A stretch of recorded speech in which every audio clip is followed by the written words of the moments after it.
Hi everyone, I'm Pinar, founder and president of Accucoms. First of all, thank you, Erzin, for letting me speak here. I'm the last one today. I do, before I start, want to thank to all the colleagues who have presented. I'm very proud to be part of the group. They're very informative sessions. Thank you. I'm going to talk, I called it the global story through the eyes of a mini multinational, which is what we are. And I didn't do a specific case study, but I think we do have an interesting case that we went through over the last few years. So I thought I'll share our story a little bit with you. So I'll talk a little bit about Accucom's story, how we found the company a few times. And then my real homework today is to talk to you about the global market trends, a little bit more in detail than what we just heard about library markets. And then last slide will be very briefly about what we think the pressures are for society publishers today. So first of all, our story. I'm going to bore you with our story. So how many of the people in the room know the company called Sweats? Great. So I started working in this industry in '99 at Sweats as customer service. And as I said, my homework is really to talk about market trends, but I will first do this and then move on to that. Because I think that there are a lot of things that we can learn from what happened over the last 15 years. How a 110-year-old company dies suddenly, and how the industry changes and new businesses and new business styles emerge. I'm going to stay on this slide a while I'm talking. So I'm trying to combine myself between slides and the story. So I'm testing myself.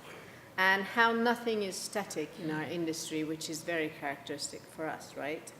And the never-ending evolution of subscriptions versus open access versus what we've recently read about all scientific papers being free by 2020, which is when I am out of a job, probably.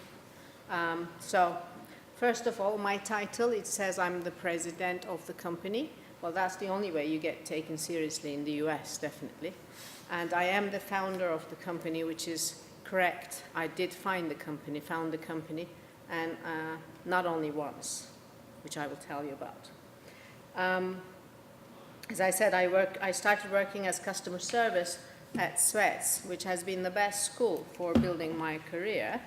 And those were actually the years when Sweats was flourishing, with more than 1,200 people working in 23 offices or countries. It was the industry leader ready to make the next giant step towards developing an e-commerce company. That's when our offices in Lisse in the Netherlands, in the middle of beautiful tulip fields, were filled with 60+ people from a well-known computing technology company, which no longer exists today. And for about 2 years, that was the period when we couldn't find a parking spot at the office, and that we slowly saw the change towards the new trends like dark suits, bleeping PDAs, and more personal assistant ads on the walls, which was interesting because we were a very casual, hands-on company. So some investments do take a while before they deliver the ROI. This step with Sweats, becoming an e-commerce company, didn't deliver the ROI, unfortunately. At the same time, in 2001, Sweats made a decision to develop a completely independent business division, specifically servicing publishers, which was then called Extensa. I don't expect many people know the name in the room. Great, we were very successful. However, it was a business unit that decided to develop to service publishers with e-publishing, distribution services and marketing services for publishers, and it was actually the right time to do it. Was it managed well? It could have been one of the industry leaders right now, but it wasn't managed well because of many other problems.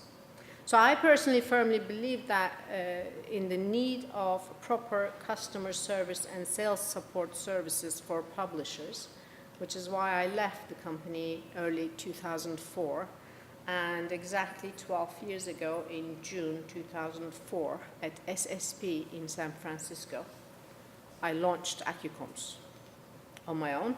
I was a lonely fighter trying to sell telemarketing campaigns to publishers, which was when everybody thought telemarketing was a dirty word. I don't think we think that now. It took about 8 years. Well, when launching the company, I invited some reputable and experienced investors. And for about 8 years, we developed the company to a global, very small global player. And in 2011, August 2011, me and my co-founders, we sold the company to a completely new Sweats with a completely new management and new vision. The industry was shocked when we did that. Our publishers were seriously concerned about AccuComms being integrated into the slow-moving machine that Sweats was, and that we would lose our flexibility, independence, and focus. Everyone thought the orange of AccuComms would become the red of Sweats, but that didn't happen. I made the agreement for selling the company under the condition that we would keep AccuComms as a small, separate, independent, flexible, and maneuverable company, because no matter how willing and how good Sweats was, it was a 110 years old company and it didn't move as fast. What actually happened in the 3 years that we were owned by Sweats, I was able to leave all the administrative and back office management work to them, and I could focus on the business and the team and grow the business, which is what we did. By the end of 2013, we delivered a 400% growth in profits, which is when Sweats decided to transfer all the emerging markets to AccuComms, Latin America, Asia, and Middle East. So the marriage with Sweats wasn't that bad at all for us. As of April 2014, the global company, the whole concern, Sweats Information Services, including AccuComms and other initiatives, proactively marketed itself to potential buyers. And as we expected the deal to be signed on 19 September 2014 with the buyer, things went wrong. And on the following Monday, we all received that famous email telling us about the financial troubles of the company. A few days later, Sweats was declared bankrupt, and as they owned all shares of AccuComms, a few days later, we were declared bankrupt as well. So when I sold the company to Sweats in 2011, at that time everyone thought the circle was round, but there was no circle.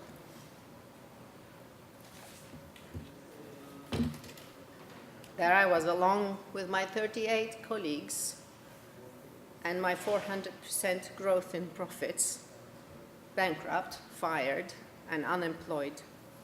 It took me and my management team about 6 weeks of no sleep, lengthy calculations, discussions, and negotiations to buy our company back from the administrator, early November 2014.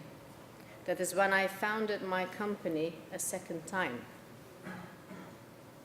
During those 6 weeks, I learned so much about myself, my team, our customers, and our competitors, and without any exceptions, everybody was supportive.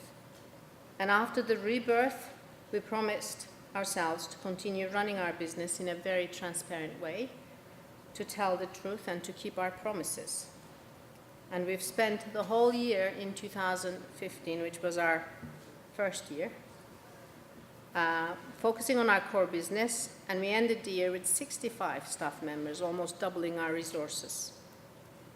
And we grew the number of territories we were actively representing publishers.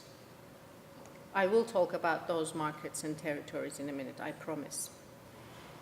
We're now seen as a new generation sales agent, and we are ready to take some new risks to serve the scholarly publishing community even better.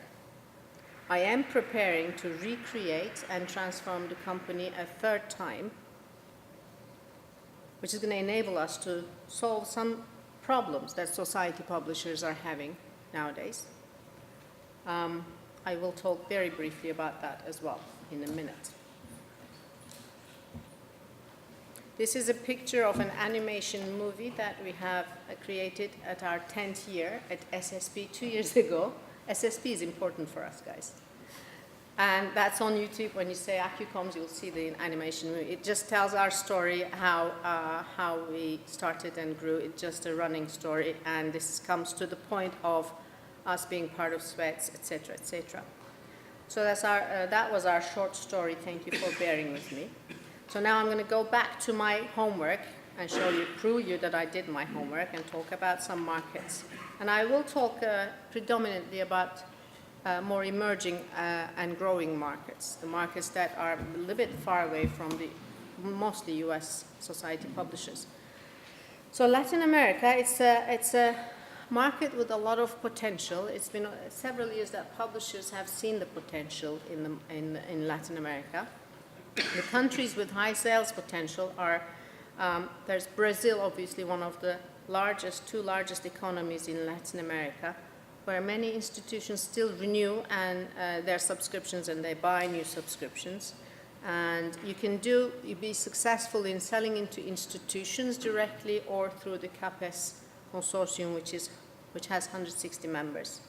And in Mexico, which is the other second larger economy in Latin America, Mexican public institutions are usually subject to long bureaucratic procedures.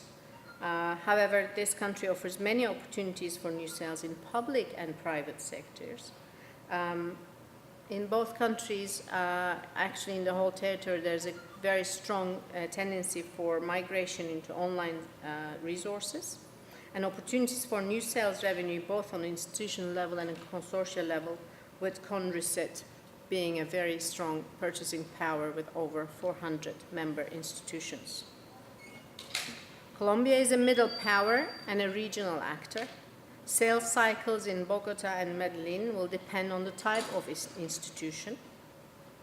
For government, sales cycles are long, and usually documentation needs to be translated into local languages. With private institutions, the process is very different, and if there's interest and approval, and payment can be then swift, decisions and payment can be swift. Librarians and researchers in Colombia tend to want to build relationships with their providers. So that's it. That might take a while, and I will come back to that in a minute. Chile is currently one of the strongest territories in Latin America. Both private and public institutions are able to renew most of their subscriptions, and they buy new subscriptions. Again, migration to e-only resources. Opportunities for new sales revenue are again on institutional level and through their consortia, SINCEL, with 33 member institutions. Caribbean is represent a large amount of very small countries, large differences in economies and political situation, culture and languages. Main new sales opportunities can be found in English-speaking Caribbean countries and Puerto Rico. Some of the little islands are supported by the US institutions, so they have much bigger budgets than the other countries. And the countries with medium sales potential in Latin America are Argentina, Peru, Costa Rica, Uruguay, and Venezuela. Next part is Middle East and North Africa. It's an interesting territory again, where everybody is has been very excited about over the last few years. Everybody sees it's always very challenging to get into different territories because it's not as easy as one thinks from outside. I think what you mentioned is very important, to take decisions about whether you're going to sell your content directly yourself with your own team, you're going to partner. Choosing partners is very important in certain territories. It's a very diverse region with 24 countries. Some of them are very rich and some are very poor. Saudi Arabia has more than 50 universities. Many of them include a wide range of colleges teaching all kinds of disciplines. Most of the institutions fall under the SDL, Saudi Digital Library. It's the academic consortia, and it's a difficult one to reach unless you have local contacts. And also in Saudi Arabia, medical sector is very active with hospitals, medical cities, and National Guard hospitals. UAE, there are 40 universities, 9 of which are international. Nearly 20 of them are into medicine and science. And there are several public and private hospitals across the country. The consortia or the buying groups are SEHA in Abu Dhabi, Medical Consortium, and DHA, the Dubai Health Authority, that are very powerful in the territory. Egypt is the biggest market in the region, with over 40 academic institutions, and a big portion of them have medical schools and health sciences disciplines. The academic consortium EULC, which is the Egyptian Universities Library Consortium, combines 25 academic institutions. Egyptian Knowledge Bank, a presidential project launched in 2016, is a national countrywide initiative. In Qatar, there are 12 universities, including 9 international ones. And the Qatar Foundation, which actually is not a consortium, but a main hub on consultancy and acquisition for Western universities, could soon become a nationwide consortium. Lebanon, American University of Beirut, Lebanese American University, University of Balamand, and Holy Spirit University of Kazlik are the top universities in the territory. They have a consortium of 8 members that is called the LALC, which is the Lebanese Academic Library Consortium. In Israel, we have 8 universities and several dozen colleges. The medical consortium includes 24 hospitals, and obviously there's the Malmat Consortium.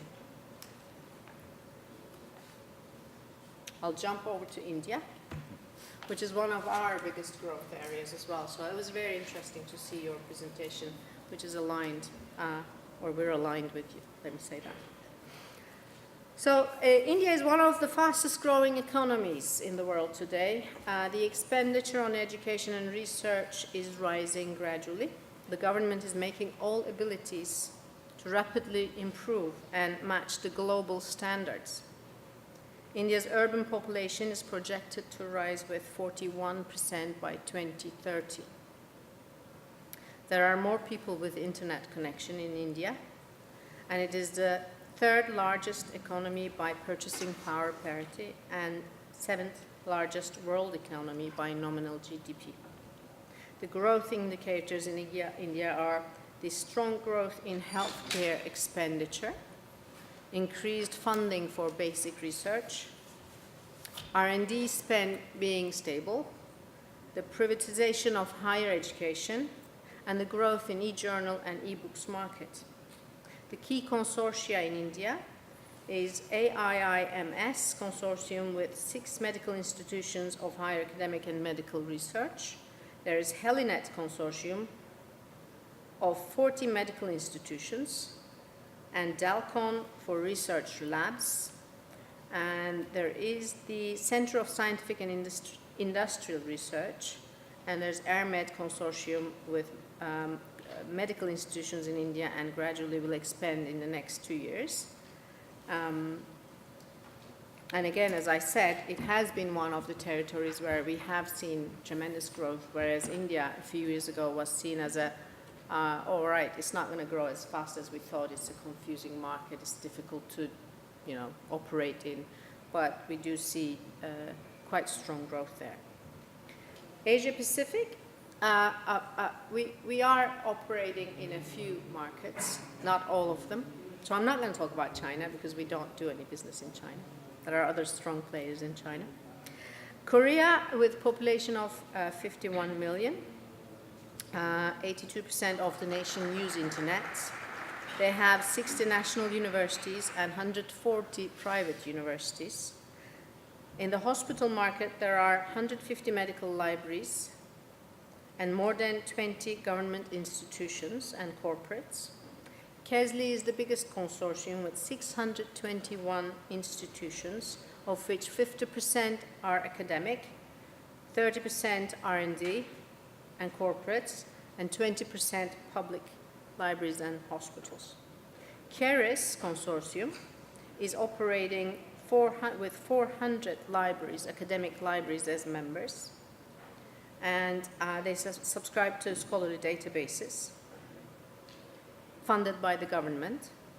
And KMLA consortium has been operated with 100 medical libraries.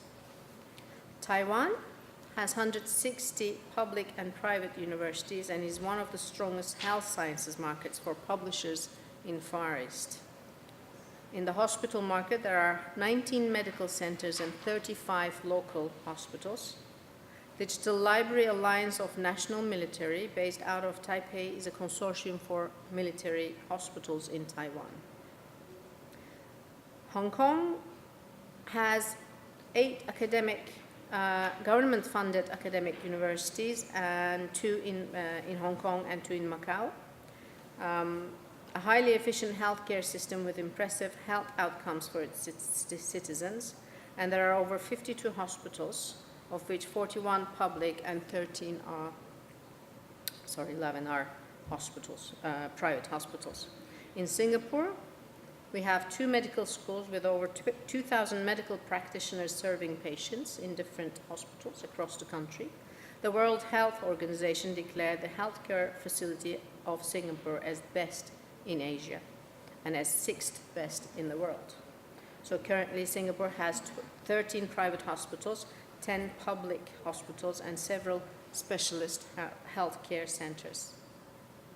In Malaysia, along with Singapore, there are mainly heading the Malaysia is heading the Southeast Asian medical education change.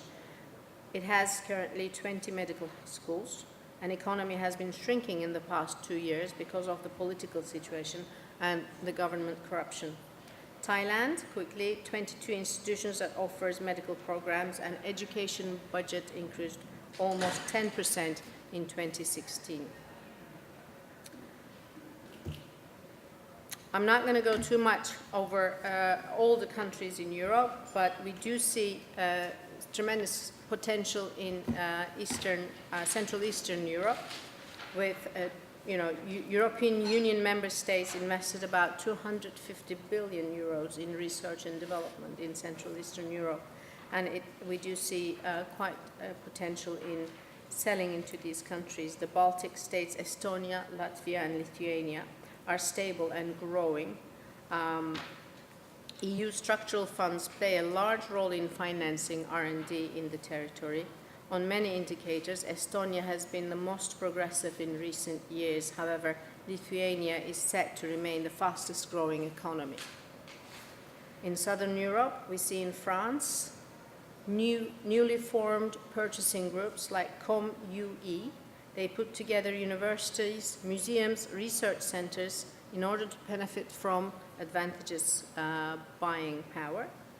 In Spain, we see the OECD, according to the OECD, the national economy is moving towards a positive with almost no inflation or flat inflation. In Portugal, things are stable, but it's still tough there. And in Greece, it is expected that the rough times are over, and in the coming 3 years, the country is going to build itself again. I'm just going to try to summarize that for the key to be successful in other parts of the world, I'm repeating a lot of the information that we've heard today. It is unlike North America and Northern Europe. It's important to have face-to-face contact with your customers.